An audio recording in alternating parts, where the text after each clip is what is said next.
साईं दरिया जे वखरे जूं कुझु ॻाल्हियूं आयूं आहिनि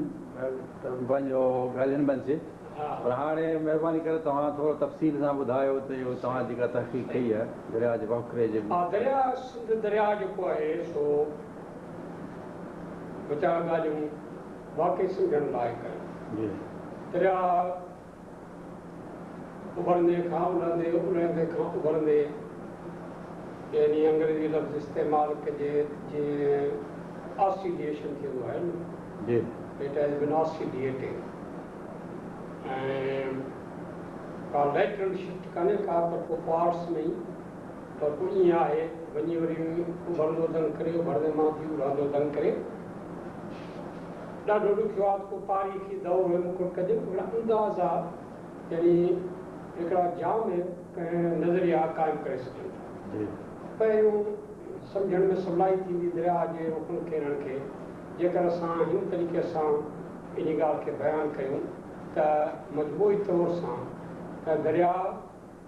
उभरंदा बि हुआ विचां बि हुआ उलहंदा बि हुआ माना तुंहिंजा टे जेके आहिनि से हिकिड़ा वखरा ईअं न चइबो त हिकु हिकु एरिया मुताबिक़ सम्झो टिनि क़िस्मनि जा हुनजा रुख आहिनि दरिया जा तारीख़ जे दौर मां जेके थी गुज़रिया आहिनि शुरू कॾहिं थियो कहिड़े ते वियो पोइ वरी किथे आयो इहो नथो चई सघिजे। तारीख़ जेके असां वटि मौजूदु आहिनि तन मज़ा असां अलबत्ता जेके पोयूं 1200 वरी आहिनि तन जो असां अंदाज़ो लॻाए सघूं था त किथां दरिया हुओ हिकिड़ी इहा ॻाल्हि त टे रुख आहिनि। ॿी ॻाल्हि जेका दरिया जी आहे असां इहा आहे त हिन जा कम अज़ कम टे जेके आहिनि से टिमूं आहिनि। मां लफ़्ज़ टिमूं जो थो इस्तेमालु कयां पर तव्हां डेल्टा अंग्रेज़ी लफ़्ज़ करे सघियो त उन खे डेल्टा चइजे। जी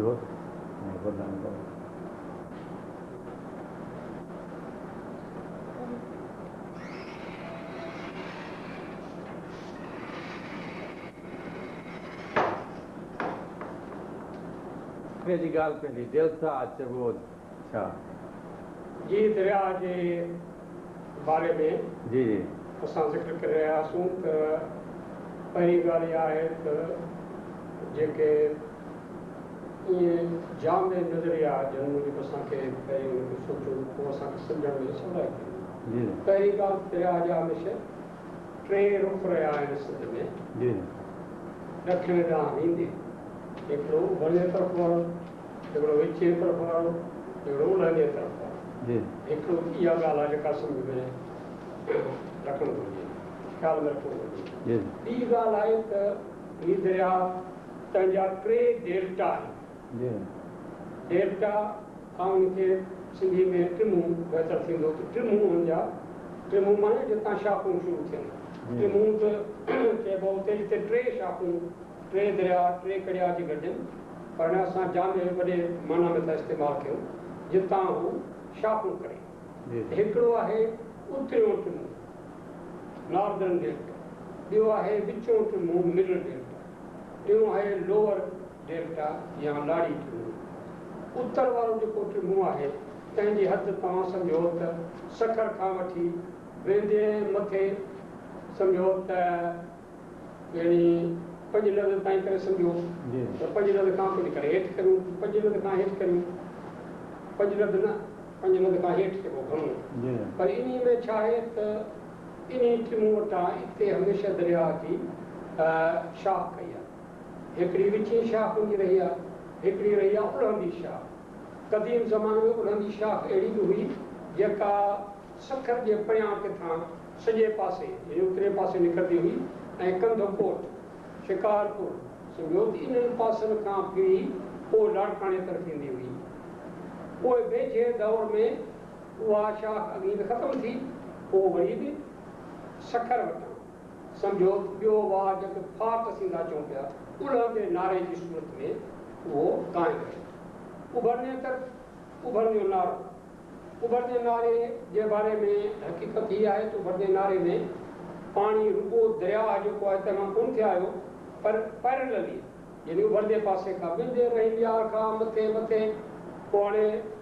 घघर आहे उन जो पाणी छॾींदो ऐं वरी कॾहिं ॾंद कथा आहे त सरस्वती नदी हुई सा बि थोरो अची ईंदी बहरहाल पर इन घणी वॾियुनि ॻाल्हि खे छॾियूं त बि रही विया खान वारे पट जो पाणी उबावड़े तरफ़ां उबावड़ो मीपुर माथे रो इतऊं अञा ताईं आसार बीठा आहिनि पिया जेके वॾा वॾा आसार आहिनि ॻोढ़ेलो दरिया हुते चवंदा ई ॻोढ़ेलो दरिया ॿियो चवंदा रेणी दरिया हाणे इहे सभु तव्हां वेंदो तव्हांखे रेणी मीपुर माथे जो उॾांदा मिलंदी उबावड़े खां पोइ मथे अॻियां वञो उबावड़े जे हेठां मिलंदी पोइ मीपुर माथे में उभर ॿियो पासो ॾियो अची पोइ कारे नारे में पवंदी भई इहा रेणी दरिया वॾो हींअर बीठो आहे जो दरिया जो दरिया हटो वॾो बीठो आहे ॻोढ़ेलो अञा ताईं मौजूदु आहे सिमंदर की खां तव्हां रुगो थोरो ॾखिण तरफ़ 2-4 माइल वेंदो त ॻोढ़ेले जो तव्हांखे वॾो हिकिड़ो दरिया जी पेट हिकिड़ो नज़र फाट नज़र ईंदो इहो जेको उभर जो तरफ़ इहे घणा फाट हुआ पाणी मथां आणींदा पर पोइ अची नारे में पवंदा चवंदा कारे नारे में ऐं कारो नारो माना पोइ हेठि वॾो नारो थियंदो इहो उभरंदो दरिया जो हिकिड़ो उभरंदी शाख हुई उन खां सवाइ पोइ देरि सां अञा देरि सां घणो चऊं तव्हांखे ख़बर आहे त अंग्रेज़ जे दौर में उहे सभु मथियां ॻाल्हियूं बंदि करे हिकु नओं नारे जो मुंहुं कढियाऊं रोड़ी जे मथां इहो पाठ हो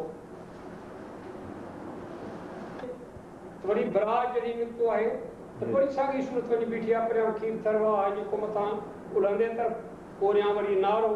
यानी करे हिस्ट्री रिपीट पई थी थिए इहो हुते हिकिड़ो मैन मेड डेल्टा बीठो आहे हिन वक़्तु पर इहो डेल्टा उतिरो डेल्टा सो घणे वक़्त खां वठी हलंदो पियो आहे इहा बि दरिया जी ख़ुशूसियत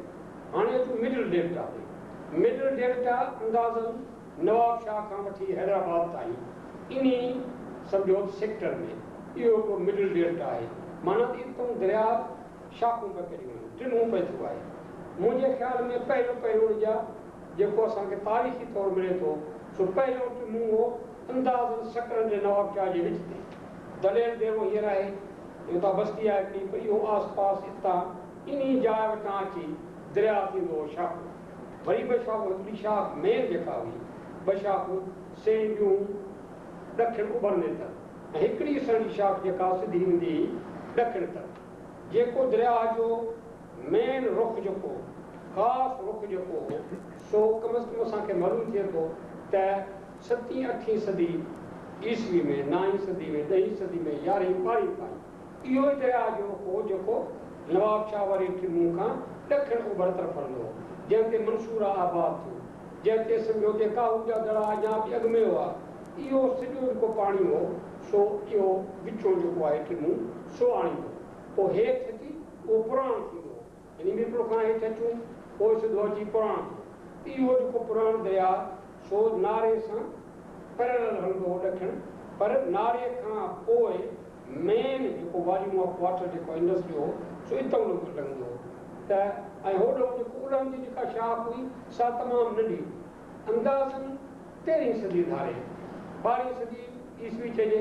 12वीं सदी में कम अज़ कम इहो उभरंदे वारो जेको हो शाख जेका तंहिंमें पाणी घटिजी वियो ऐं उलंदा जेका शाख वेंदी हुई तंहिंमें पाणी वधी त उहा वञी थियो मेन दरिया यानी उहो दरिया जंहिंखे असां चऊं था सुहिणी वारो ढोरो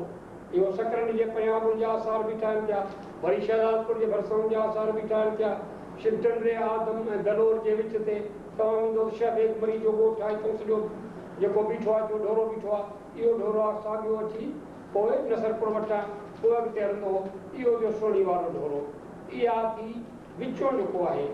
जेको दरिया जो सिलसिलो ऐं विचो जेको डेल्टा आहे उन जो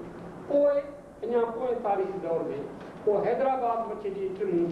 हैदराबाद में न पर हैदराबाद खां मथां करियूं सम्झो त मियाणी जो बेलो आहे या अञा मथां करियूं हितां अची वरी ॿ शाखूं दरिया कयूं 3 शाखूं हिकिड़ो सम्झो के असां फुलेड़ी चऊं तंहिंखां पोइ रेण अॻु में हुई फुलेड़ी पोइ थी रेण कुझु हेठि ते हुई ऐं फुलेड़ी कुझु मथां इहे भिटशाह खां मथां हितां पुलनि जे पासे खां हितां इहे शाखूं फुटंदियूं हुयूं इहे रेण फुलेड़ी ऐं इहे शाखूं मिडल जूं आहिनि मिडल डेल्टा जेको तंहिंजो पोइ वञी थियो लोअर डेल्टा हेठियों डेल्टा जेको पछाड़ी ताईं क़ाइमु रहियो हाणे दरिया में पाणी घटि थी वियो आहे तंहिंजे करे पर हेठियों दरिया जेको हो तंहिंमें बि वञी टंडे मोहम्मद ख़ान खां वठी वेंदे सम्झो त समुंड त परे आहे पर टंडे मोहम्मद ख़ान खां वठी अॻिते तव्हां केस ताईं वञो जाती खां पोइ ते पर इहो जेको हो सो मिडल डेल्टा पोइ लोअर डेल्टा हितां शाखूं थींदो उन में मशहूरु शाखूं जेके आहिनि सो सम्झो त घुंघड़ो कारो घुंघड़ो हींअर अञा ताईं चवनि था घुंघड़ो जेको हो सो 8वीं सदी में मौजूदु हो इहा शाख जो घुंघड़े जी मौजूदु हुई तंहिंखां पोइ सीर पखार में हिकिड़ी शाख वञी कंदी बदील ॾांहुं हिकिड़ी शाख वेंदी पर वॾी शाख कनरी हुई जेका मकड़ी वटां तो लॻंदी हुई ऐं घारो जेको आहे इतो वञी इन में किरंदी हुई तंहिंखां पोइ इन साॻिए जी थोरो देरि सां पोइ बघियाड़ शाख शुरू थी बघियाड़ जेका हुई सा कनरी खां उधरा उभरंदे पासे इतो इहो सॼो बघियाड़ थियो पोइ इतो फिटो थियो हितां जो कोटड़े मोहम्मद खान उतां निकिरी वञी दरिया ते विया ऐं इन खे घुंघड़े खां मटे अॻिते हिकु पग फिटो दरिया जेको शुरू थियो अञा ताईं फिटो ढोरो सॼे थो पर फिटो बि घाह इन खां बघियाड़ खां अॻु में आऊं रखंदुसि तंहिंखां पोइ अॻिते ॿिया आहिनि खारड़ो दरिया थियो पोइ ईअं वञी सम्झो समुंड में जॾहिं दरिया वञी ते किरियो त वाणे ते अची वञे कॾहिं सम्झो त ही शाह कॾहिं हू शाह अञा ताईं उहे वाहड़ जेके आहिनि से समुंड जे किनारे सां बीठा आहिनि इहो ॿियो हिकिड़ो फैक्ट आहे दरिया इंडस जो डेल्टा कयो 3 रुख कयई 3 डेल्टा कया तंहिंखां पोइ इन्हनि रुखनि ते इन्हनि डेल्टाउनि ते इन्हनि शाखुनि ते दरिया जेके आहिनि पाणी जा वाकुरनि ते शहर पिया आबाद थिया आहिनि शहर पिया बीठा आहिनि मिसाल हिकिड़ो आहे कि शाह कपूर जेको वॾे में वॾो शहर हो तंहिंजा आसार सूमरनि जे वक़्त जो वॾो हिकिड़ो शहर आहे ऐं सूमरनि जे वक़्त जो हिकिड़ो सम्झो तख़्तगाह शहर आहे कैपिटल थी रहियो आहे शाह कपूर जा आसार बि हुते बीठा आहिनि पिया तमामु आलीशान पर दरिया जे करे फिटी विया वञण जे करे जी शाह कपूर वरी थींदो जाती जे ओरियां घोराड़ थी जे परियां इन विच में तंहिंखां पोइ सम्झो त रड़ी जो शहर जेको हो सो मशहूरु हो वेंदे टापुर जे दौर ताईं बि आबाद हो ऐं उहा रड़ी जेका हुई सा जतन जो सम्झो त हिकिड़ो वॾो तख़्तगाह शहर हो जाती जे ओरियां जंहिंजे बारे में मशहूरु त रड़ी टकनि में पढ़ी मिलियो जतन खे जवाबु रड़ी वॾो शहर हो जेको पुॼी वियो तंहिंखां पोइ पुराण दरिया हो पुराण दरिया ते नोटियो जेको हो सो वॾो शहर हो पछाड़ी ताईं वेंदे टापुर जे दौर जे आख़िर ताईं कहिड़ो बि हटो आहे ऐं बड कलेक्टर हो जॾहिं मिसरो पास थियो तॾहिं उते वञी लोटे खे ॾिठऊं कयूं तोबतूं जेका हुई सा कढाए खणी आयो जेका मिसरो पास में डिप्टी कमिश्नर जे ऐं इन कलेक्टर उन वक़्त जे बंगले में पई हूंदी इहा तोबतूं लोटे जी हुई लोटो एॾो वॾो शहर हो किथे नोटो जी लोटो में सम्झो त टाली हाणे इहे आहिनि शयूं वड़ियूं जेके कुलरी जे परियां ईअं सम्झो कुलरी खां ॾखिण ते अञा घड़िया वञो कुलरी शाख वठी पोइ उते ॾखिण ते वञी पोइ उते लोटो थो अचे ऐं भिट जे भरिसां आहे समुंड जेका वॾो थर जी भिट पवंदी थी अचे पई ऐं ढोरे ते आहे ढोर जेको उभरंदो नालो ढोरो त हिते आहे लोटो पर इहे पाणी जे उथल जे करे जेके सम्झो त पर पुराणो दरिया जेको हो त सो घणो वक़्तु सम्झो त उन में पाणी हलियो उन वॾी आबादी कई पुराणो दरिया जेमसाबाद डिगड़ी टनो जान मोहम्मद इहे जुडो इतां सम्झो त वञी नए कोट ताईं इहो पुराण जो रुख हो जंहिंजे करे माण्हू चयो त झूनी तूं पुराण ॾींहुं घणेरा संभरी तोखे ॾिठा हाण लाखे जहिड़ा पहेड़ा इन लाखो जेको आयो उन जहिड़ा कुझु त पहेड़ो चइबो जेको गुज़रियल मुसाफ़िर अहिड़ो को तो ॿियो कुझु ॾिठो त हिते पुराणो जवाबु थीजे त लाख हा कहिड़े त तोखे ॾिठा लाखा लखा आया उमिरि कहिड़ो मूं वटि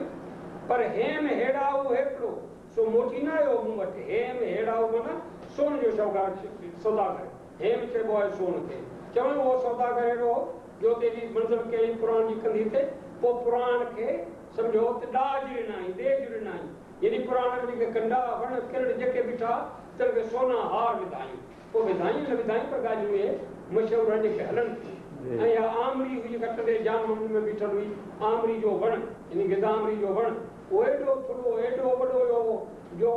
सम्झो त टापुरनि जे दौर जे शुरू में करोड़नि जे दौर जे आख़िर में पर करोड़नि जे दौर में ख़ासि तरह सां चवंदी हुई जिननि जो घणो रवाज हो करोड़नि जे दौर में जिते किथे जिन माण्हू त पोइ हिते इहो आमरी हुई चवंदा हुआ किथे जिननि देव रहनि था जंहिंखे अब्दुरहीम गिरोड़ी पोइ वञी चयो आहे इन आमरी खे वधायो आहे वञी धक कयो अथसि पर इहा आमरी जेका हुई सभिनी खे जान में वठी देनी पुराण जे त पुराण वॾो छा हुई पर इहे ॿ टे चारि ॻाल्हियूं आउं सम्झां थो त असांखे रखणु घुरिजनि हींअर जेके ढोरा बीठा आहिनि जेके असांखे मिलनि था उत्तर में जिसकाणी वारो ढोरो पाण हलूं था कोटली जी जे ओरियां जिसकाणी जे शहर वटि ढोरो बीठो आहे जेको दरिया जो तमामु वॾो पेट इहो पेट जेको आहे सो विचे दौर जेका आहे शाख इहो परियां कोटली जी वटां मथां परियां पिया अरड़ वटां ईंदो हो इहो दरिया नालो वारो ढोरो ॿिया ढोरा इहे जेके सभु आहिनि इनखे ज़रा तफ़सील सां ॾिसे थो हाणे पछाड़ीअ में हैमिल्टन रिपोर्ट हींअर जॾहिं कोशिशि पिया कयूं त असांखे छंडणूं कढूं ऐं सिम जा ढोरा कढूं त जेका हैमिल्टन रिपोर्ट आहे तंहिंमें हिकिड़ी रिपोर्ट सॼी इन जे बारे में आई ऐं उतां जो जेको जंहिं उहा रिपोर्ट लिखी आहे उहो मुंहिंजो वाक़ुफ़ु आहे मूं वटि आयो हैदराबाद में मूं वटि कयो कचहरियूं कचहरियुनि सां थियूं त हुननि जेके इहे पट ॾेखारिया आहिनि जेके अॻियां दरिया जा पेट तंहिंखे ॿियनि नालनि सां छॾियो अथनि मिसाल पुराण जे नाले सां हू थो चवे सागर सामारो पेट या अहिड़े नमूने सां उलहन जो जेको नालो आहे लाड़काणे वटां त जेको हू नालो वरी नए नमूने सां ॾिनो अथसि पर उहा हैमिल्टन रिपोर्ट पिण वटां आहे छाकाणि हुन एरियल फोटोग्राफी करे दरिया जा पुराणा पेट जेके हथ कया आहिनि एरियल फोटोग्राफी मूंखे ख़बर पवे थी हीअ नंदी पवंदी थी वञे पई उहो दरिया जो पेट हूंदो मतिलबु इहे जेके एरियल फोटोग्राफी आहे तंहिं कंफर्म कयो आहे असांजे हिस्टोरिकल डाटा खे या असांजी फोकलोर खे त बराबरि दरिया आहे त वहंदो जेको असांजे हैमिल्टन रिपोर्ट वारो माण्हू हो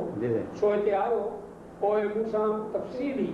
तबादले ख़्यालात कया आहिनि ऐं दरिया जे बारे में जेका मूंखे मालूमात हुई इहे टे रुख दरिया जा मूंखे सम्झाया पुराण वारो ऐं उलहंदे नारे वारो ख़ासि मूंखे चङी तरह सां वेही वेझायो तंहिं महिल मूंखे को किताब ॾियो मां तेसि ताईं पढ़ां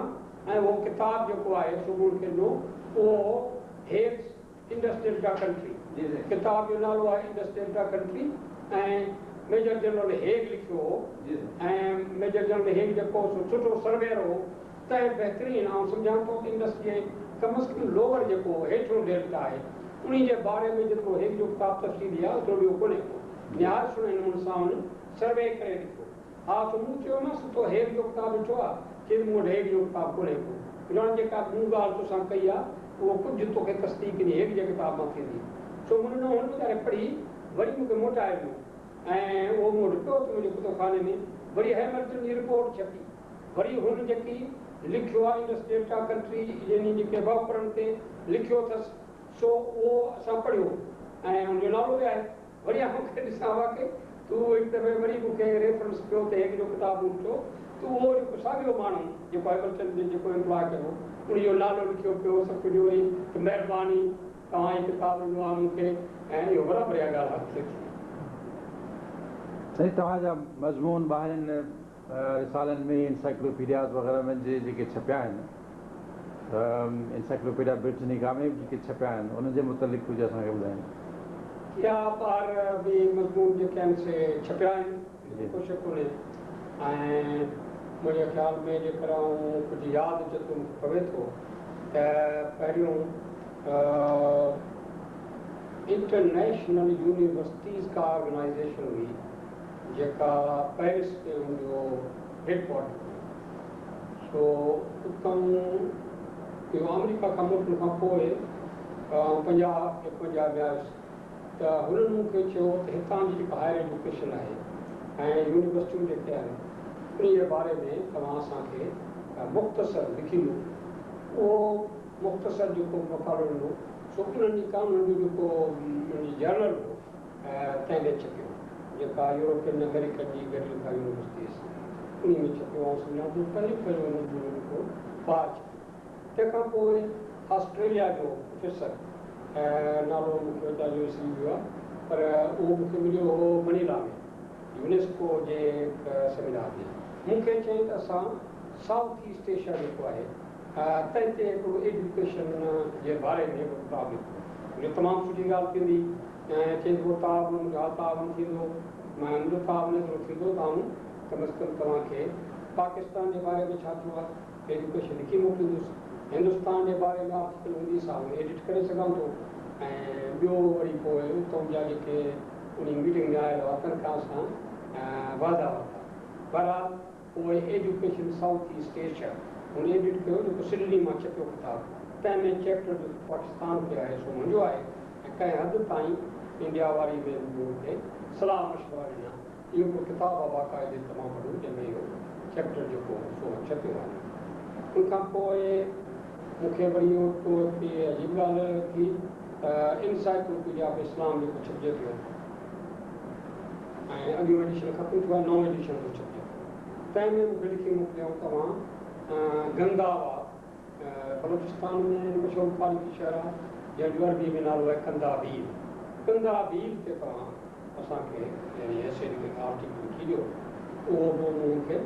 लिखी ॾिनो ऐं चऊं पासो आर्टिकल आहे सुठो आहे ऐं कंदाबीर जेका आहे सा गंदावा आहे ऐं गंदावा छाकाणि मूं पाण वञी ॾिठो आहे गंदावा खे मुंहिंजा फोटो वरिता आहिनि मुंहिंजा माउ पीउ आहे कंहिं हुआसीं तंहिंजे करे मूं हुनखे फोटोज़ में लिखी मोकिलियो जेको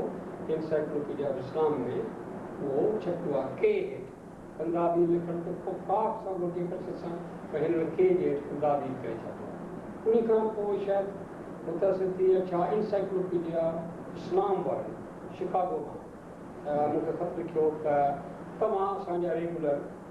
थियो महिरबानी करे लिखंदड़ Encyclopaedia Britannica I am sorry Encyclopaedia Britannica वारनि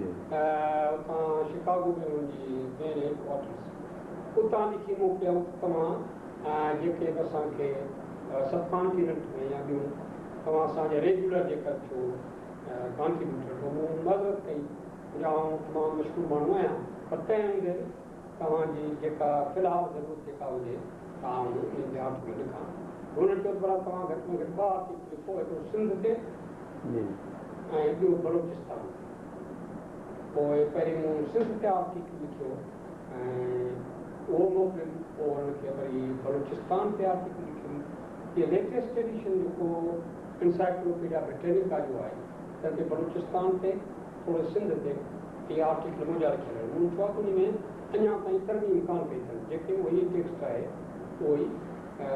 क़ाइमु आहे हायर एजुकेशन ते इंटरनेशनल एजुकेशन एसोसिएशन आहे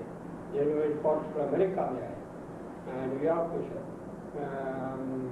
उन्हनि या ॿियनि गॾिजी हायर एजुकेशन जेको आहे सो पंहिंजे बारे में इनसाइक्लोपीडिया हुननि खे मुरतब कई त मूंखे चयूं तव्हां पाकिस्तान या ईस्ट जे बारे में या छा जेको जामे मज़मून असांखे लिखी ॾियो त उहो मज़मून हुनखे ॾियो जेको उहो छॾियो आहे उहो आहे इंसाइक्लोपीडिया ऑफ हायर एजुकेशन या अहिड़ो को नालो आहे त हुनखे ॾिनो त हुननि छा कयो पोइ वरी कल्चर पाकिस्तान जे कल्चर ते बि फ़ैसिलो आहे यूनेस्को में ॿियनि में घणो लिखियो वरितो आहे त हुननि चयो तव्हांजी रिपोर्ट लिखो वेस्ट पाकिस्तान में पाकिस्तान में वेस्ट पाकिस्तान जे कल्चर ते तव्हांजी सर्वे रिपोर्ट तयारु कयो उहा यूनेस्को ॾाढो मोकिली जंहिंमां काफ़ी एक्सट्रैक्ट जेके आहिनि ते कल्चर जो हिसाब हुनजो मद्रास खां निकिरंदो हो उहो यूनेस्को सपोर्ट सां निकिरंदो हो ऐं मुंहिंजे ख़्याल में प्रोफेसर नीलकंठा शास्त्री जो एडिटर उन काफ़ी इहे मुंहिंजो मज़मून आहे मुंहिंजी जेका रिपोर्ट आहे त मां हुननि उन में छापिया आहिनि इहो हुनजी सॼियूं ॻाल्हियूं ईअं बराबरि पए पर वॾी ॻाल्हि पोइ वरी जेका किताब में तयारु कई थी आहे सा International Council on Islamic Education उहा सऊदी गवर्नमेंट जे पारां जिदे में हटाई वई ऐं उहा International Council on Islamic Education इन जी जेका टीचर एजुकेशन कमेटी तंहिंजो चेयरमैन आहे मूंखे मोकिलो कयो आहे चेयरमैन उहा जेका मीटिंग जो हिसो पंहिंजी सुधार खे करणी पई पोइ वरी करिकुलम पोइ बि निसाब पंहिंजे बारे में वरी मूंखे एसोसिएट कया वरी उन ते बि करिणो पियो कुझु ॿिया बि वग़ैरह सुठा अतर साहिब हो मलेशिया जो सैयद अतर ऐं तंहिंखां पोइ इहो सत्तर गांधी हो अरब हो विया हुआ पोइ में आख़िरकार वरी टीचर एजुकेशन जो जेको वॉल्यूम हो करिकुलम टीचर एजुकेशन पंहिंजो चीफ एडिटर मूंखे कयो उहो किताबु सचो आहे रंगनि मां जेके वॾनि सचा आहिनि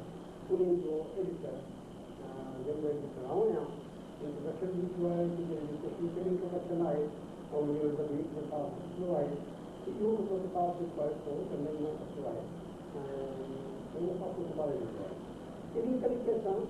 ॿाहिरि जा बि जॾहिं जॾहिं आहिनि मदद थींदी आहे महिरबानी साईं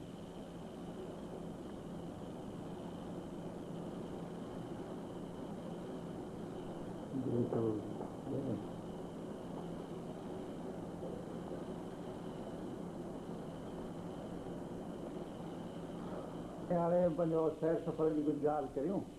तव्हां पंहिंजो घणेई मुल्क घुमिया पंहिंजो सिंध तमामु सॼी पंहिंजे पेरनि सां रखी अथव सिर्फ़ु सॼी तव्हांखे ख़बर आहे सिंध जे पर ॿाहिरि जा मुल्क बि तमामु घणा घुमिया आहियो तव्हां अमेरिका पंहिंजो मिस्र पंहिंजो इराक त एॾा हाणे कहिड़े कमनि सां वियो ऐं कहिड़ियूं कहिड़ियूं ख़ासि के ॻाल्हियूं तव्हां ॾिसियूं ऐं वाक़िया पाकिस्तान खां ॿाहिरि सम्झो त शुरू कयूं पए करे जेको हाणे भारत खां करे इंडिया ऐं पंद्रहं थियो भारत इंडिया हुई कोई मुल्क हो 4 साल करे जूनागढ़ में पोइ वरी 4 साल अलीगढ़ में तंहिंजे करे इन मुल्क में घणो मौक़ो मिलियो ऐं जूनागढ़ में त ख़ासि तरह सां अपर कोट गुरुदासपुर सूरत शिवाजी जो सुठो अपर कोट जूं ॻाल्हियूं उहे उते वञी जेके गिरनार जो जबल ॾिसंदा थार जो जबल ॾिसणु पर उन में प्रकार सां असां चयो त असां वञी सोमनाथ मंदरु ॾिसंदासीं जूनागढ़ खां पोइ वरी समुंड जे किनारे सां बीरावाल जो शहर आहे उते सोमनाथ जो मंदरु उन समुंड पुराणो जेको मुस्लमान ॾाढो पर हाणे उन सां नओं ठाहियो आहे त उते मींहुं थियो वरी हाणे हलो उहो बि वियासीं बीरावाल जो मंदरु ॾिसणु उते घणियूं ॻाल्हियूं पर आख़िरकार थियो इहो मंदरु ॾिसणो वियासीं उते असां चयो त अॻिलियूं सभु नौजवान छोकिरा जेके हुआसीं सभु सिंध जा ऐं आहियो खे असां चयो असां सिंध जा ब्राह्मण आहियूं ऐं आया आहियूं हिते घुमण आया आहियूं त असां ॾिसंदासीं पोइ वियासीं मंदरु ऐं उहो चाढ़ियूं हुयूं मंदरु हेठि जीअं खूह में लहिबो आहे न इहे चाढ़ियूं कंदा लहंदा हेठि वियासीं मुंहिंजे ख़्याल 12-15 फुट या 20 फुट हेठि विया हूंदासीं त पोइ गोल गोल हिकिड़ो सम्झो त दाइरो हो गोल गोल जो आहे मथां जेको रूप जेका हुई झट हुई ऐं उते विच ते हिकिड़ो कारो पथर कुतल हो उन कारो पथर जेको सोमनाथ हो जंहिं ते अची गिर न ईंदा हुआ ऐं अची खीर न ईंदा हुआ ऐं उते वियासीं त उतां जो गेरू कपिड़नि सां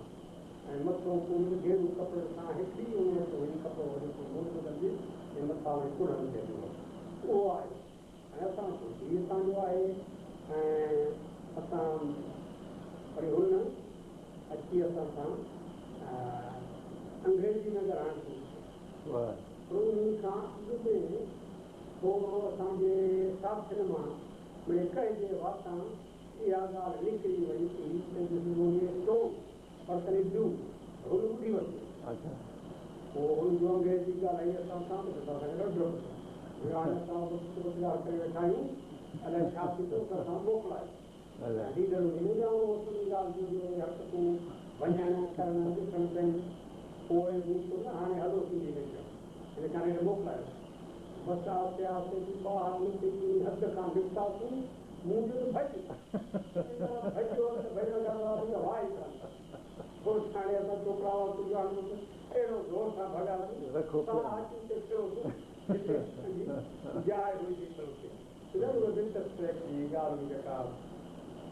त तव्हां वाकई में ब्राह्मण थी अंदरि दाख़िल थिया हुजनि वाकई में ब्राह्मण थी दाख़िल थिया हुजनि कपिड़ा ओढ़े किथे न पाता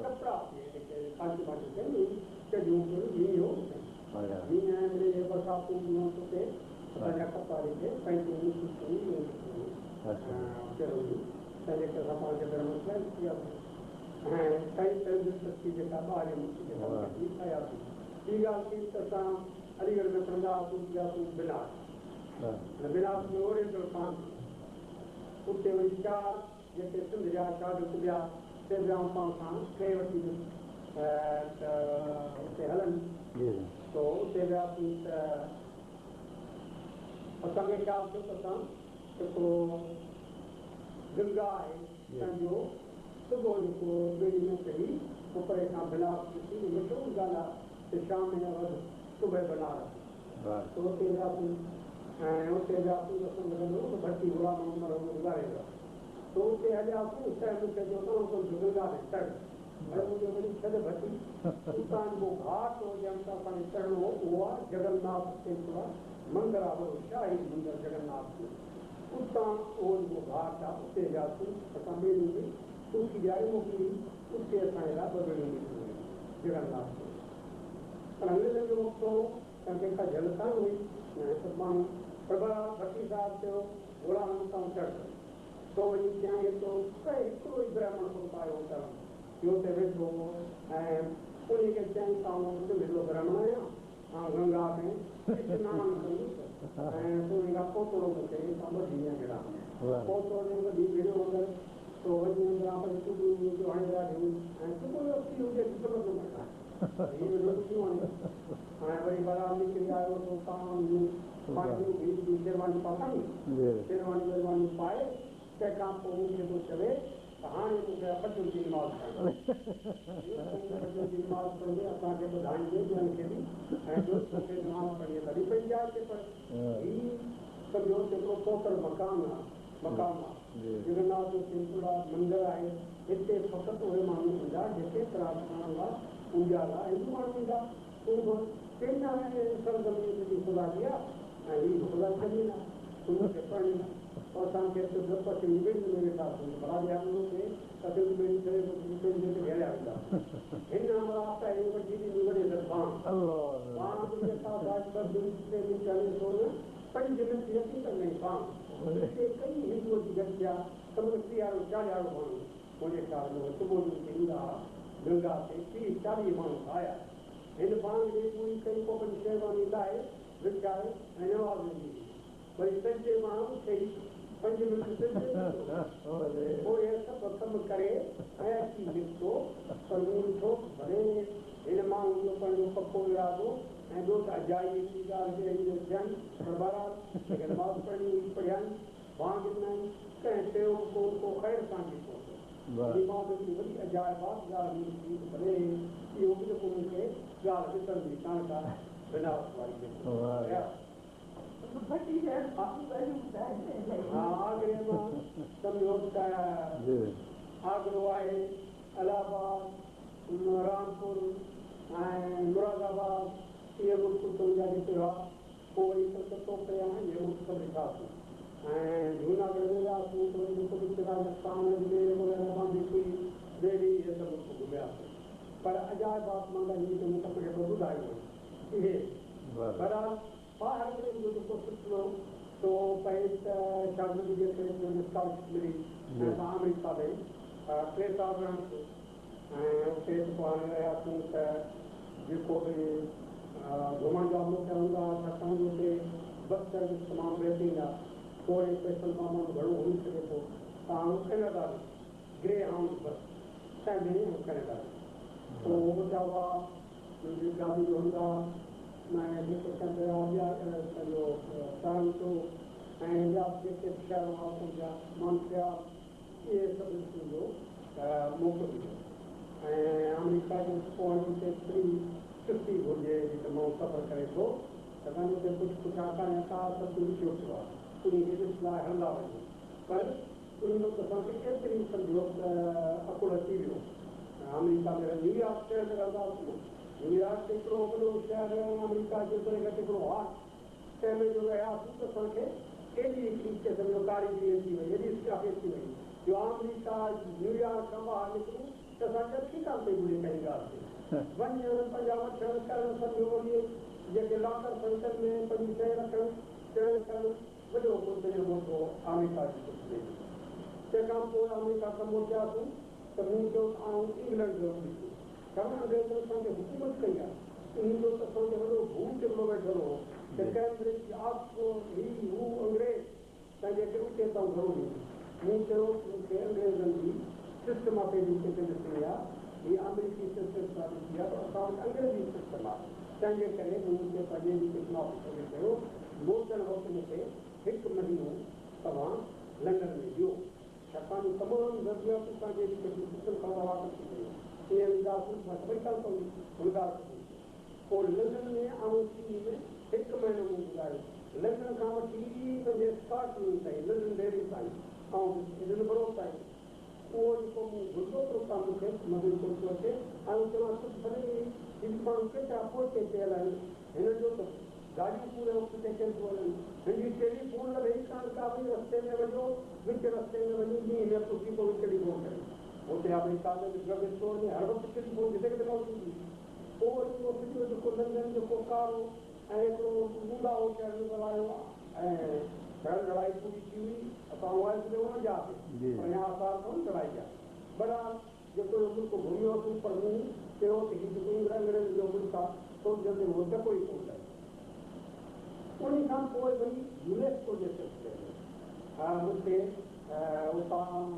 डेलीगेट थी केतिरनि ॻाल्हियुनि में त हिकु कुझु फिलिपाइन में ऐं पोइ तो वरी हांगकांग में, हांगकांग में वरी कुझु टोक्यो में ऐं इहो मुल्क ॿियो जेको पोइ पेरिस पेरिस जो जो मुद्दो हाणे लॻभॻि पेरिस सां पर ॿिया केतिरा सारा मुल्क आहिनि ऐं ख़ासि तौर सां मिडल ईस्ट या मुल्क इस्लाम जो मुल्क तो जॾहिं मां पेरिस वञा तॾहिं परियां वरी ॻोल्ही करे पोइ कॾहिं इजिप्ट में अचां, कॾहिं इराक में अचां, कॾहिं ईरान में अचां, पर अहिड़े तरीक़े सां कॾहिं अमान में अचां, वरी सऊदी अरब में अचां त उहो करे अचां त पोइ इहे सम्झो साफ़ा जेके असां सियाऊं घुमंदियूं उन में कुझु घणी वारियूं पर हिकिड़ी निहायत दिलचस्प ॻाल्हि जेका तव्हांखे ॿुधाइणु घुरां थो तव्हां वटि बगदाद में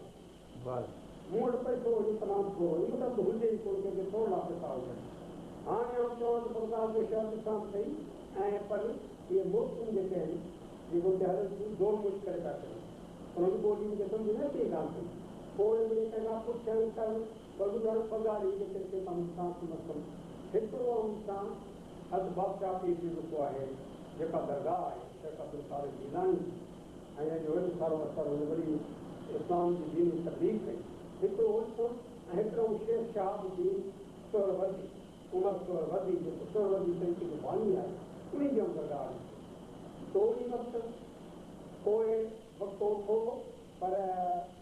पासो वरी साॻियो पोइ इहो दौर वारे खे अर्ज़ी ॾे न सम्झाए सघां न पुछा वञिणो हुजे मूंखे बादशाह पीर जी दरगाह आहे हुते त वञी महिल खनि पंहिंजो परते वरी पंधु करे बि पहुचनि उते अची उहो ॾिठो ऐं दुआ घुरियूं सभु कुझु करे हाणे जॾहिं शेख शहाबुद्दीन सोहरवर्दी जी इहा हीअं थ्रू जूं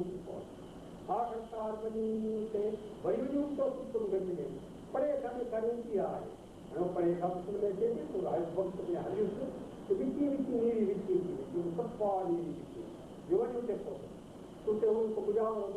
बंदि थो करे मूंखे महिरबानी करे बंदि न कर ऐं परे खां आयो आहियां पाकिस्तान खां आयो आहियां आऊं ज़ियारत कयां छो सभु दरवाज़ो जेको खोलंदी न कयां बाक़ी चई तूं हीअ भले 12 ॾिस पोइ हर 12 जेको मीठो अंदरि दरगाह बंदि पई बाक़ी उहो जेको चोटी आहे जमात वारी तुंहिंजे ते आई उते आऊं दुआ घुरी ॾिस तुंहिंजे पासे सां वरी आहे मुक़ाम जेको वॾो कब्रिस्तान में वञा त जेके पुराणी कोई कबरूं ते सनु हूंदा ऐं पुठियां फिरी ईंदुसि जॾहिं बुज़ुर्ग जी जेका वधी उहो पोइ परे पियां मूंखे वधीक चिकी नज़र तो घड़ी वॾो दरवाज़ो चाहींदो उन मां घड़ी वठंदो पोइ मुंहिंजो श्रमतान थींदो ख़बर जाम थींदो पोयां पुलिस चेक साहिब पोयां थी वरी उतां दुआ घुरियूं सभु जांच कयो पर हिते सां बि तव्हांजी नज़र घटि तव्हांजी सफ़ा नथी लही हाणे पुर पई पवे जो हाणे वञा जो हाणे देरि थी थिए आउं अचां त वॾो दरवाज़ो जमा घड़ियो तो असांजो गुज़ारो थोरो पाणी बंदि करे हाणे आउं छा कयां हाणे आउं छा कयां बंदि पियो आहियां थो हाणे सॼी राति गुज़रणो पवंदो कीअं कयां नेठि तूं ख़्यालु कयो त हाणे दरवाज़े चढ़ां वारा दरवाज़ो वठी वॾो पर कुझु न कुझु चढ़ण जो सॼा राति माण्हू तो लड़की आउं दरवाज़े चढ़ी वञी मथे बीह रहियो ते चोटी ते पर हाणे छा कयां हाणे लहण जी का वाही सलाम करूं हाणे मुंहिंजी छा करियां केॾा पता ॾियो तमामु माण्हू किस्तर हुजां पर असांजी को माण्हू आहे तो इन दरवाज़े खां परे पंहिंजी वात वस्तू करे कमु कजे ऐं वठी हथूं कनि या शेख या शेख या अखी या अखी का आयो मूं हुनखे चयो हिते वेठो तो वरी वञी मुजावर खे वरी जो हिते हिकिड़ो माण्हू आहे जेको ॿाहिरि को हिंदी सिंधी आहे को ॿाहिरि उहो दरवाज़ो चोटी वठी करे वेठो आहे ऐं उन दरवाज़ो खोल त लहे ऐं मुजावर खे वधे कावड़ तो आयो त सही स्वामी में जला फला पैसा कंदो आयो बस मसजी कुझु अहिड़ी दरवाज़ो खोले ऐं लुत्फ़ पर इहो बि हिकिड़ी ॻाल्हि जेका आहे त मूंखे हमेशह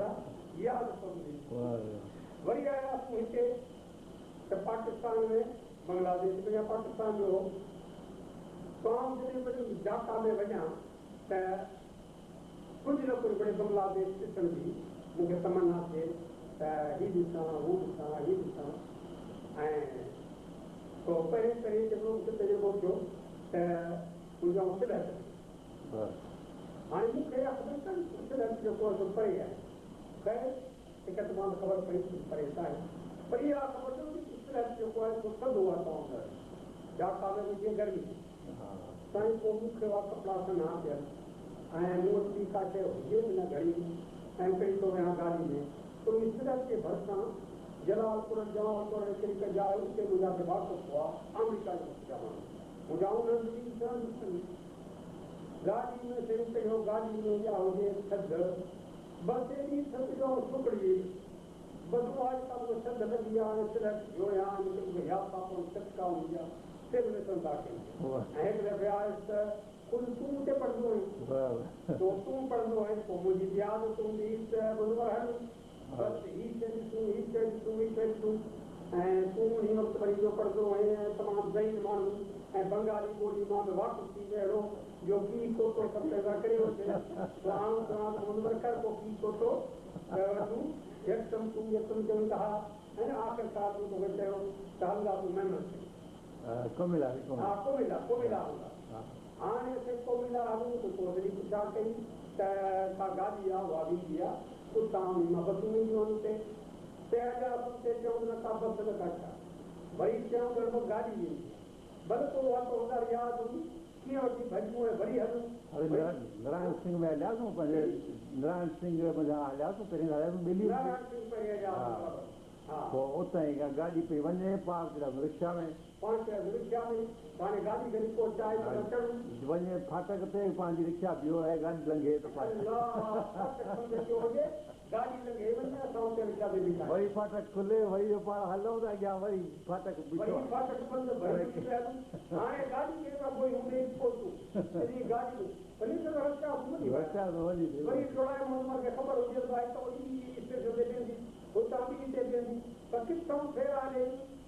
खे पहुतासीं पर उहा मूंखे यादगिरी आहे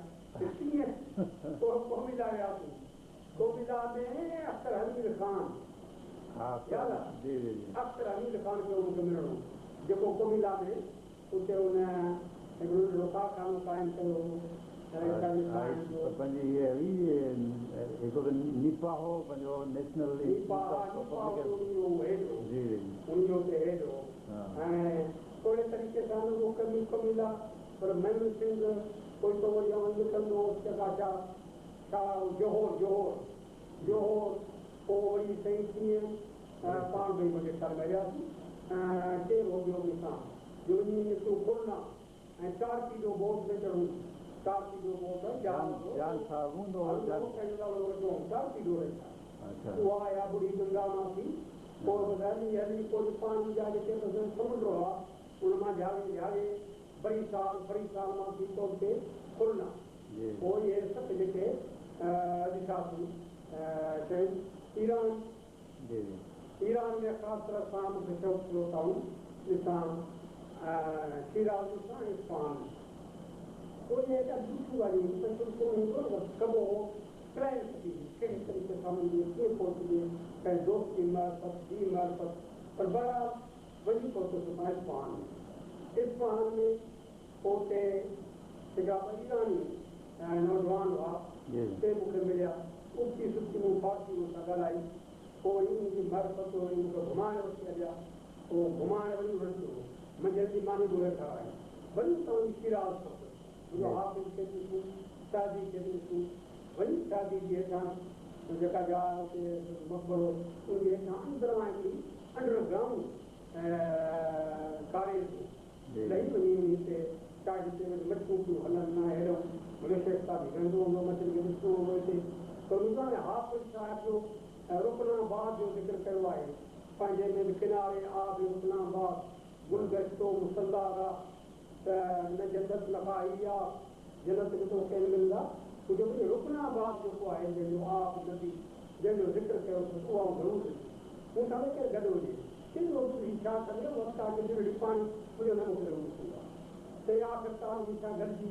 कहिड़ी हिमत सां पोइ वञी वियायूं शिराज़ जे शहर खां निकिरी ॿाहिरि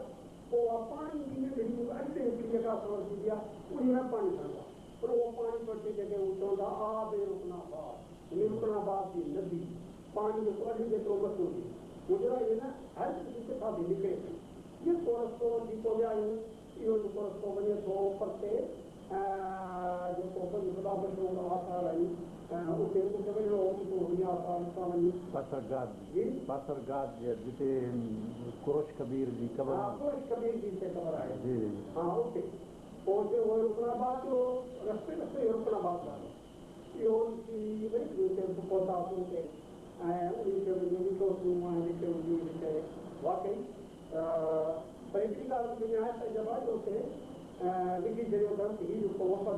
वफ़द जेके आया हुआ उन कोर्स ते उन जूं तस्वीरूं थियूं उन में छा आहे हिकिड़ी चोटियूं दोस्तूं जूं चोटियूं निकितियूं जीवन जूं मथां थिया बयानु थिया उहो वरी चोटो आहे सिंध मां वफ़द जो मुंहिंजो ग़लति आहे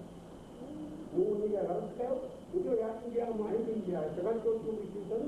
ऐं दोस्तूं बि थियूं अथनि गॾु हटाया आहिनि ऐं वरी अॻिते ॿी जेका आहे तस्वीर ॾिठी त उहो सिंध जी हीअ आहे छाकाणि जो ढॻो आयो ऐं ढॻो मुंहिंजे दरे खां वठी मशहूरु आहे त सिंधी त ढॻो काया हूंदा न आलीशान ढॻो आहे हू पंहिंजे वॾा कपिड़ा पाए कांटियूं अहिड़े नमूने सां कुशादा कपिड़ा पाए वेंदा आहिनि इहा उनजी ख़ासि हुते ॿुधे पोइ मूंखे न ॿुधे पर आऊं छॾिया रोड जी हीउ जेको आहे सिंधी वफ़द हीअ आहे ऐं हू जेको इंडियन आहे या ॿिए हंधि आयो आहे मुमकिन आहे त उहो जीत थो सघे तो तमामु घणो पोइ दाया जी ख़बर आहे उहा हा दारी स्पीकर हुते आहे ऐं जेको हुते कतबा आहिनि ऐं उहे कई ठाहियूं पर ॿियो हिकिड़ो वरी तजुर्बो बेरूत न को ॼाणूं ऐं वञी ख़ासो कयूं बेरूत हाणे बेरूत में पंजाब वारनि खां करायो बाबा तव्हांजो जहाज़ मूंखे बेरूत में छॾे हली ऐं वरी ॿी कंपनी मां खणी हुई तो तव्हां रात ते कई थो अॻे एयरलाइन वारा खे रात ॾींदा रात मूंखे बेरूत छॾे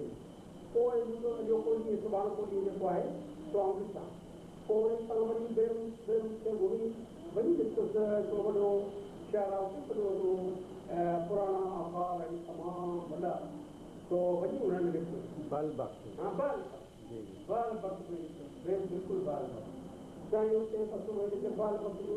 करणु उहे कहिड़े तरीक़े सां हलंदो हो त मूंखे ख़बर कान्हे का पर वरी एतिरी हिमत हूंदी हुई जो ॿियो हलंदो पूरा कंदो जेके पैसा उतां मिलंदा हुआ कंहिं जीरो रुपया भाड़े भते जा उन्हनि में पूरा ई कंदो मूं वटि पंहिंजा पैसा हुआ या उन गाॾी में लॻाया पर आउं सम्झां थो त इहे जेके मूंखे मौक़ा मिलिया त मां पूरो फ़ाइदो वरितो ऐं उन्हनि पैसनि मां मूं जेकी शो कयो पोइ शायदि ॿियो को माण्हू ॾिसण थिए उन वक़्तु में सस्ताई हूंदी होटलूं में महांगियूं हूंदियूं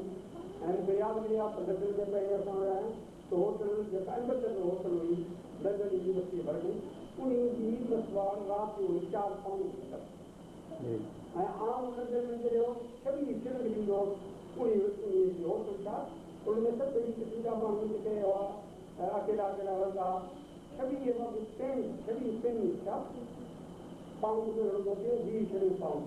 26 शिलिंग ॾेई आउं रहंदो हुउसि लंडन में ऐं उन वक़्तु मूं सॼो ब्रिटिश म्यूज़ियम ऐं लाइब्रेरी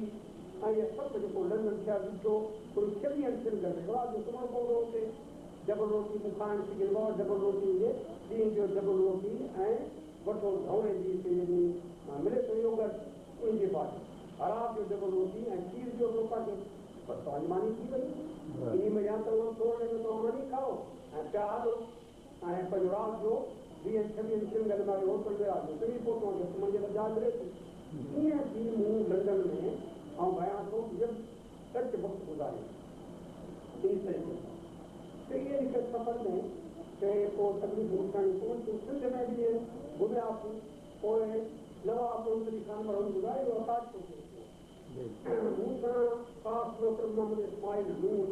फौजी मेंबर हो डिप्टी कमिश्नर हो डिप्टी कलेक्टर हो ऐं मूं सां गॾु वॾो साहब रहंदा आहिनि जीअं चयो हेॾा ॻाल्हि अदाहत साहिब हलूं था अलाह मकान अदाहत साहिब हलूं था हिंदलाल अदाहत साहिब हलूं था रख मिले कर था न त हुई कान था पोइ असां वरी मुंहिंजा जेके उहे हाणे लाॻू थिया हुआ त नवाब मोहम्मद खान ताजपुर जो पढ़ो कंहिं चयो आउं डॉक्टर साहिब कोई घुमींदो मूंखे घुमाए पोइ हुनखे घुमाए त आख़िरकार बयानगिरी आहे हिकु दफ़े चयोमांसि हाणे असांजी संबत फलाणे पासे हलण जी आहे हाणे हलो त हलूं पोइ मूंखे खिली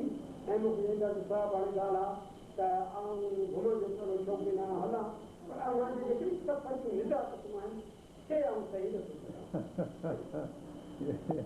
कहिड़ी रफ़ क़िस्म जी जेका हलणु घुमणु फिरणु पोइ सिधो तव्हां मूंखे ख़त ॾिनो आहे हसन कसाई जे लाइ त मुंहिंजे घर जे भरिसां ई मुंहिंजो घर हो त आउं ॻोल्हे वञी हुनखे लॻंदुमि तमामु वॾो घर हुनजो आलिशान मूंखे वीचारे वॾी इज़त ॾिनी तव्हांजो ख़त पढ़ियईं पंहिंजो ख़त जो जवाबु लिखियईं पोइ मूंखे ॿुधाईं त तव्हांजी हुन तमामु घणी तारीफ़ कई रेडियो ते टेलीविज़न ते हुते जे ईरान में त उन सां तव्हांजी कीअं सुञाणप कई इहे जेके बि मुंहिंजा घुमण हूंदा से रुगो बिल्डिंगूं कंहिं न कंहिं मक़सद सां हूंदा ॻाल्हि खां ॻाल्हि मिली पंहिंजी तफ़तीश कनि क्लास कनि कुतुबखाना ॾिसनि उतां जे मशहूरु माण्हू आलम सां मिलणु कनि हिकिड़ी ख़ासि किताब रखी पंहिंजी तहक़ीक़ सां रखी नड़ जे बारे सिंध जो नड़ पंहिंजी मूंखे ख़बर हुई जेके नाड़ियूं हुआ उन्हनि सां राति जो वेहणु बैतल में ॾियण ते ऐं बलूचिस्तान जा नाड़ी जेके उन्हनि सां सिंध जो चङी तरफ़ां मूंखे स्टडी कयो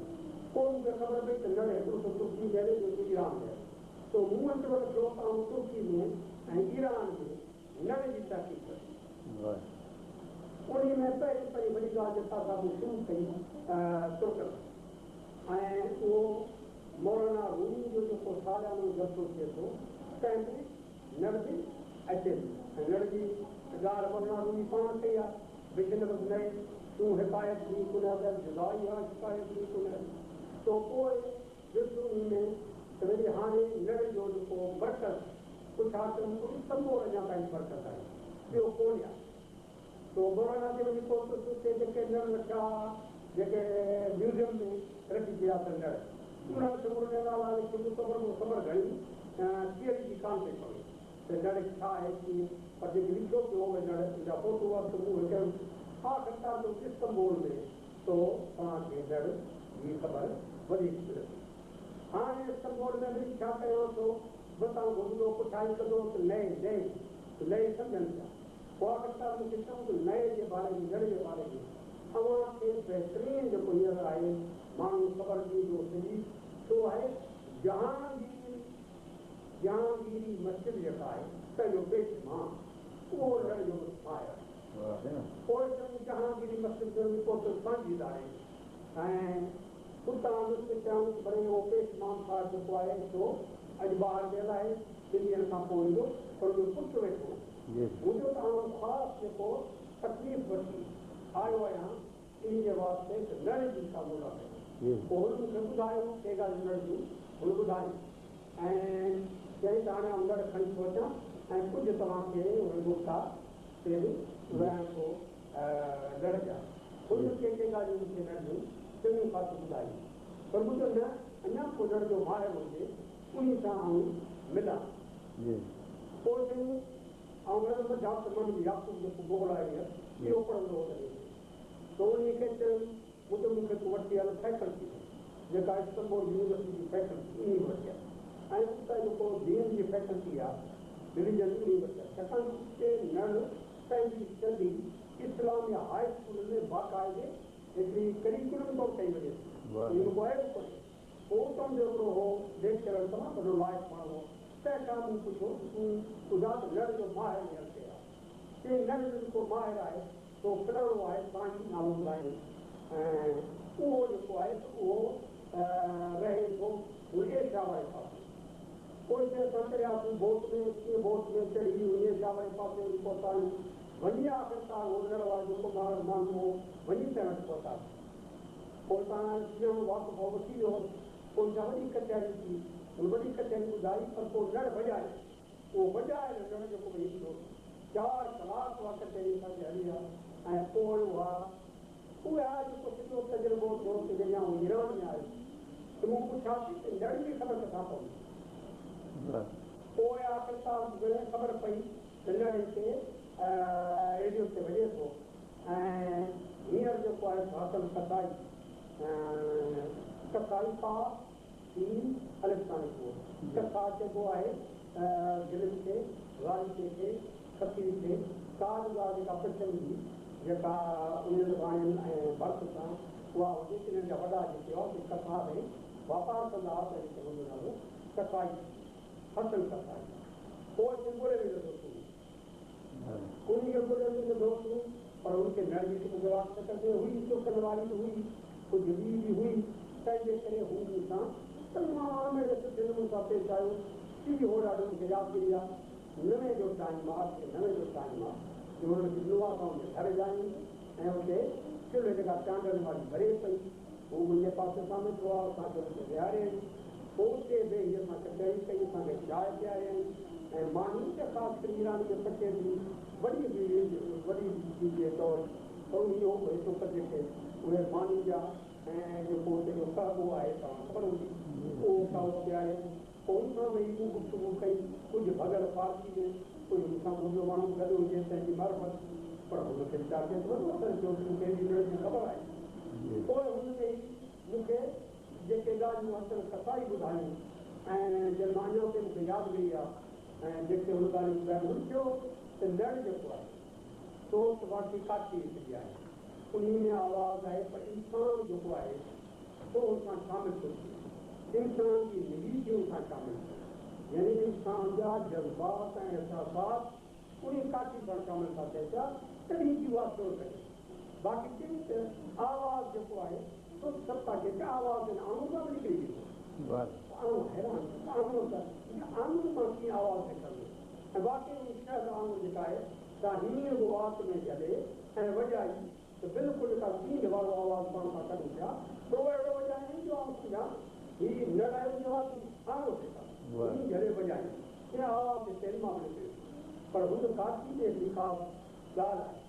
जेका नड़ जेको मौलाना चवे थो उन मां दर्द की दां थी निकिरे इंसान जे दर्द की दां जेका निकिरे सीना ख़्वाह من شرح الشرحيل الفراق ساب قويا من شرح درد اشتياق बिल्कुलु वाह निहायत सुठो तव्हां इहा ॻाल्हि कई ऐं उन सां पोइ मूंखे कोई सोच आहे की हू जवाबु ॾिनो ऐं पोइ जॾहिं तव्हां गिरो वाकई ईरान त मूं ख़ासि करे तव्हां खां चयो त तव्हां हासिल कसाई सां मिलो जंहिंसां मुंहिंजी दोस्ती आहे पर तव्हां वञी न मिलियो या ख़बर तव्हांखे हूंदी तव्हां महिरबानी करे मूंखे लिखी ॾियो तव्हां पंहिंजी बायोग्राफी जी जांच कयो कहिड़ी ॻाल्हि कई पर हुन सां ॿिया माण्हू मिलिया हसन कसाई सां ॿिया माण्हू कहिड़ा मूंखे यादगिरी सां ॾिठा त हिंदुस्तान जा हुआ या पाकिस्तान जा हुआ पाकिस्तान जा जो मूंखे कंहिं पाकिस्तानी माण्हू ॿुधाई हुई हुन सां इंटरव्यू वरितो हुई पर हुनखे ॿिया माण्हू ॿाहिरि जा ॿुधो आहे ॿिया वटि थो विया पोइ हुन ॻाल्हियूं कंदे हुननि चयो मुंहिंजे बारे में छाकाणि जो हुननि जेके हुननि वरितो जनमानू खां हुनखे नड़ जी ख़बर कान्हे हुनजी थो पए हुनखे नड़ जी ख़बर कान्हे का रुॻो आया सां इंटरव्यू वठणु उते पाकिस्तान जो हिकिड़ो अदीब आहे डॉक्टर बलोच तंहिंखे नड़ जी ख़बर आहे ऐं तंहिंखे मुंहिंजी बि ख़बर आहे आउं नड़ में केतिरे क़दुरु दस्तख़त रखां मुंहिंजे बारे में तव्हांखे पुछिणो हुजे त डॉक्टर बलोच खां पुछो इहा ॻाल्हि शायदि हुनजी कंहिं साले जी जेका मूं पढ़ी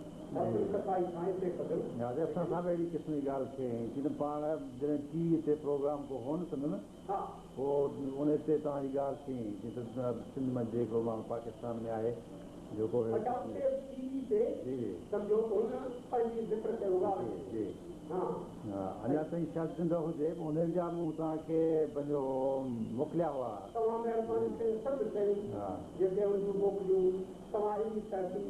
कैसेटूं हुयूं कुझु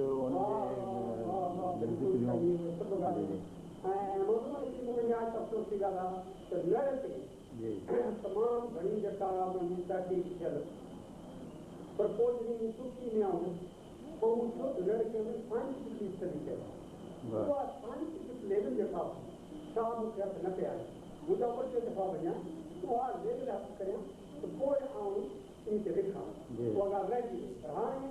जेका हयाती आहे जेतिरे क़दुरु मूंखे ॼाण आहे ख़बर आहे उहा लड़े जे बारे में आऊं लिखुसि ऐं यादि कंदुसि अचनि कसाई खे तव्हां हींअर ज़िक्र कयो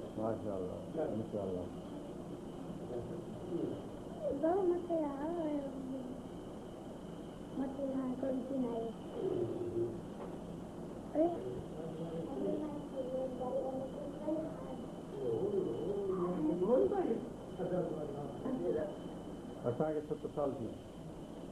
तक़रीबन सेप्टेंबर में असां वियासीं हिन सेप्टेंबर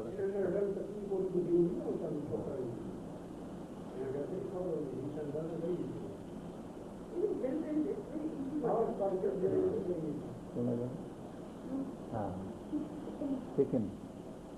विझनि बराबरि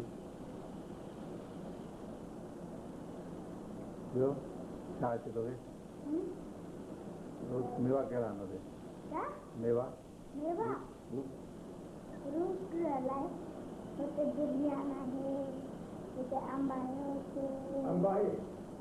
अंब आहिनि पर मज़ेदार कोन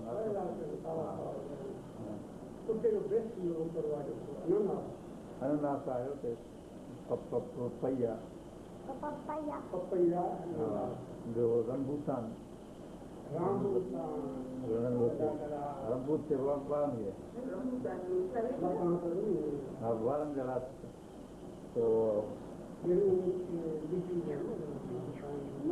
लीची बि आहे हुते लीची ॼण खोरी थी थिए ॿाहिरां उहो अंदरि वरी साफ़ ठाहे हुनखे खोलिबो वरी अंदरि गब थोरो ऐं स्टोन वॾो हा हा दुरियान आहे जंहिंमें बूज थिए सख़्तु जैक फ्रूट जहिड़ो हा हा तमामु साफ़ क़िस्म जी बूह हा बूह जेका असां भॼाईंदा हुनखे तमामु क़िस्म जी पंजनि हा जी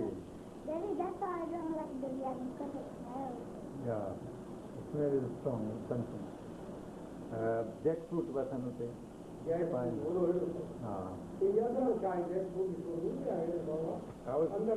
उहे बि थींदी टुकड़ा टुकड़ा थियनि था उहे गब आहे नंढो थोरो हर हिकु टुकड़े में नंढो स्टोन आहे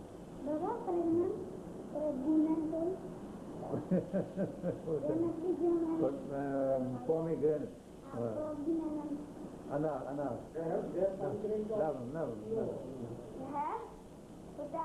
पुटो ॿाहिरां खां ईंदो आहे ॿाहिरां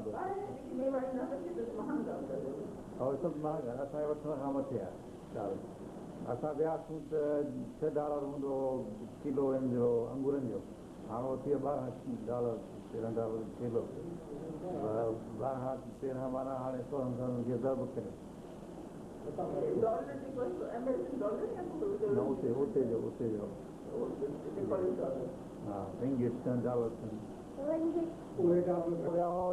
डॉक्टर साहब जन सां बांग्लादेश पाकिस्तान विया तव्हां छा ॾिठो छा वरितो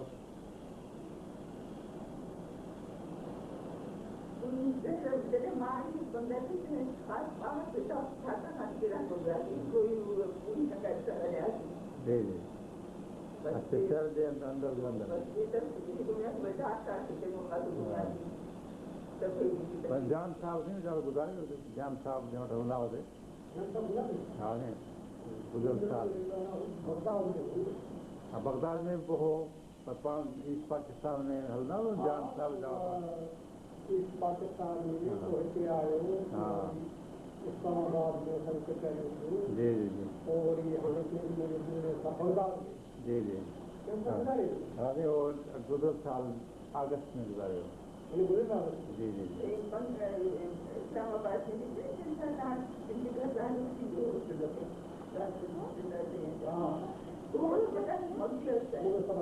पर हाणे जाम साल किथे गुज़ारियो जाम साल कराची में काबुल में चारो जेको इहो हुयुसि बिज़नेस इन जो माण्हू वठी वञण लाइ छॾण लाइ हुन में बगदाद में बहुत थे पैसो हेॾा वियो पैसो होॾां वियो हेॾा थियो होॾा थियो पोइ कमाई बि घणो पर ज़ाया घणो थी वियो हा घर उहो रहियुसि वञी बाक़ी त पोइ बि माई बि का हथ थी वियसि अलाए केरु उहा फुरे वियसि हली छा करे वियसि हली वाइफ हूंदे बि पंहिंजो अहिड़े नमूने जे माण्हू जेको हथ अचंदा वञनि हुते हा पोइ तमामु तकलीफ़ में अची वियो आख़िरी ॾींहंनि में पैसो वैसो कोन हो पोइ मूंखे चई त वीज़ा मूंखे मोकिलियो हुते जी गुरुनाई जी गुरुनाई में को धंधो धारी आहे कोन जेसि ताईं माण्हू जो को केरु हुजे उहो मुंहिंजा वीज़ा मोकिली त हाणे हुनजे अचण जे लाइ वरी हुते पहुचण जे लाइ हुनखे कुझु हो कोन थो फ़ैसिलो करे असां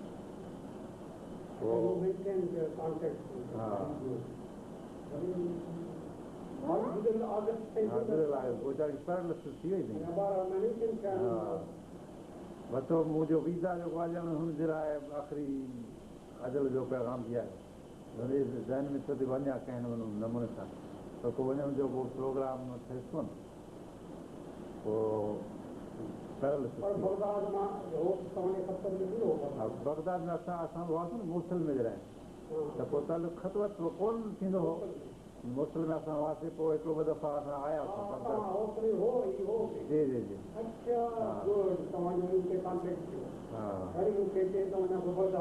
हा हुते बगदाद हा स्कूल जी लाइब्रेरी आहे साईं जी लाइब्रेरी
ये साल चला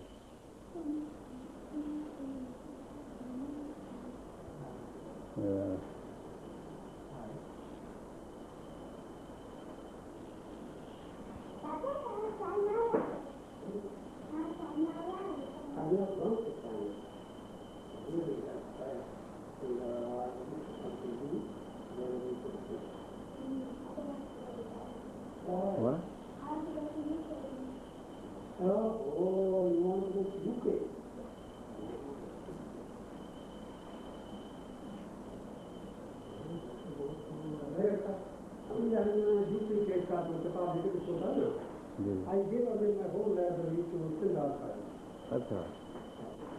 देखिए आपकी किताब वहाँ से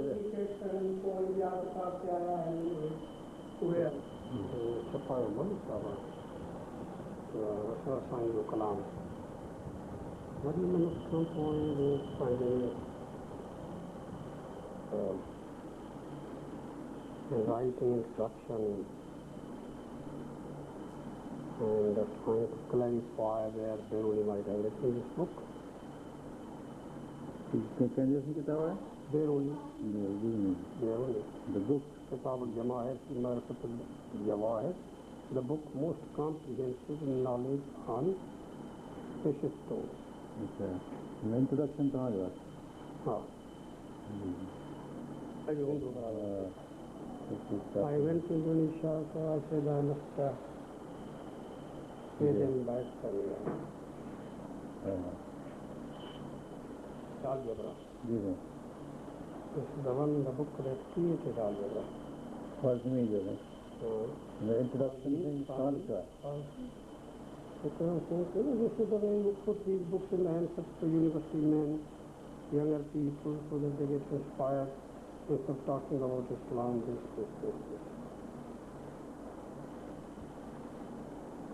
For the first time, the text has been established, correct text. Ji ji. Previously, it was only all hearsay. Farsi and English translation. No, it's not English translation, but Persian text. A sort of controlled text. Now we know that this is it.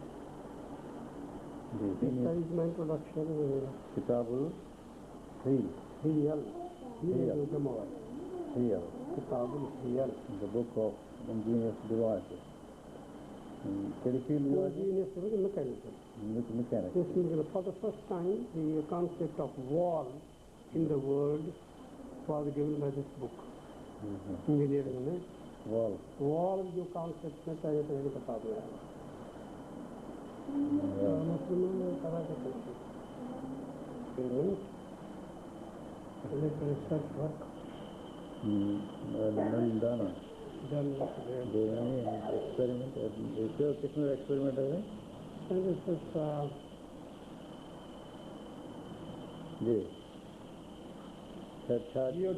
geodesy, and he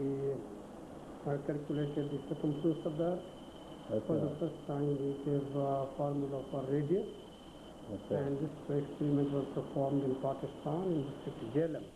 And at Fort Nandana, the mountain which is beside the Fort Nandana, constructed this geodesical theorem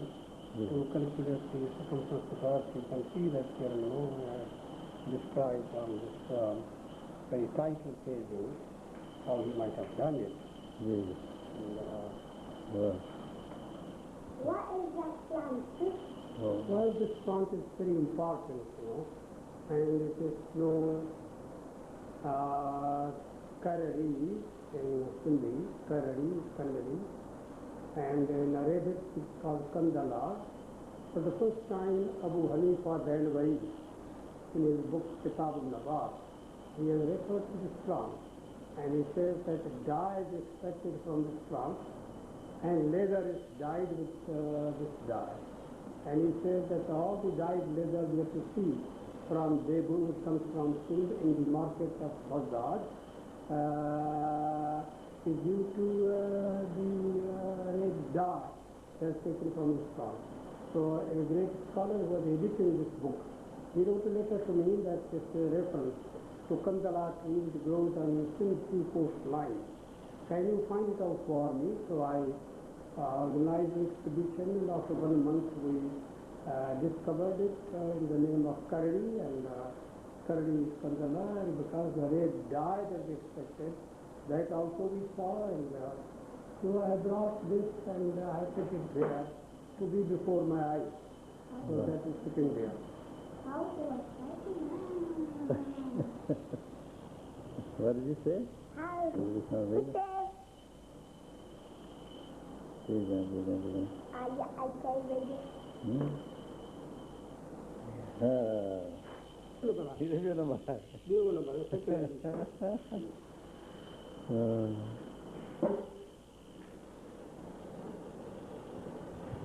That's what